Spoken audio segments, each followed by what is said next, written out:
आता बातमी वारीच्या संदर्भातील आहे। महाराष्ट्राला आषाढीचे वेध लागलेले आहेत।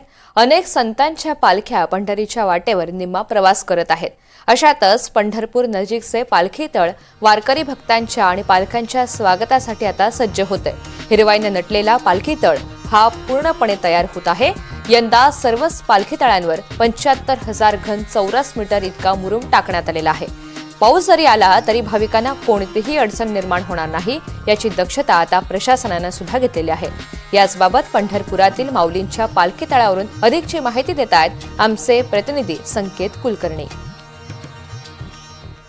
संत माऊली असतील, संत तुकाराम महाराज असतील, पालख्यांचं प्रस्थान झालंय। सासवडच्या पुढेपर्यंत खरं तर पालख्यांचा प्रवास देखील आता पूर्ण होत आहे आणि अशातच सोलापूर जिल्ह्यातील पालखी तळ जे आहेत ते पालख्यांच्या स्वागतासाठी सज्ज होताना दिसत आहेत। पंढरपूर तालुक्यातील बंडी शेगाव या पालखी तळावर आपण सध्या उभे आहोत। याच निसर्गरम्य अशा पालखी तळावर सर्व व्यवस्था प्रशासनाच्या वतीनं पूर्ण करण्यात आलेली।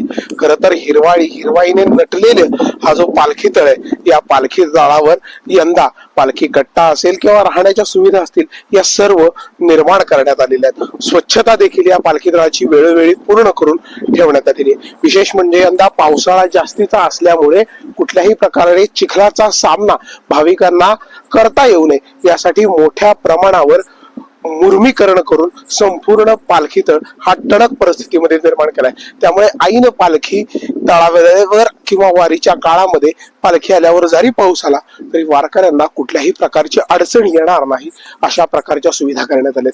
हा जो आहे हाच आहे तो संत ज्ञानेश्वर महाराजांचा पालखी तळ की याच पालखी तळावर माऊलींचा मुक्काम असतो आणि इथूनच संत ज्ञानेश्वर महाराज वाखरी मार्गे पंढरपूरला मार्गस्थ होत असतात आणि हाच निसर्गरम्य पालखी सध्या माऊलींच्या स्वागतासाठी तयार असताना पाहायला मिळतोय।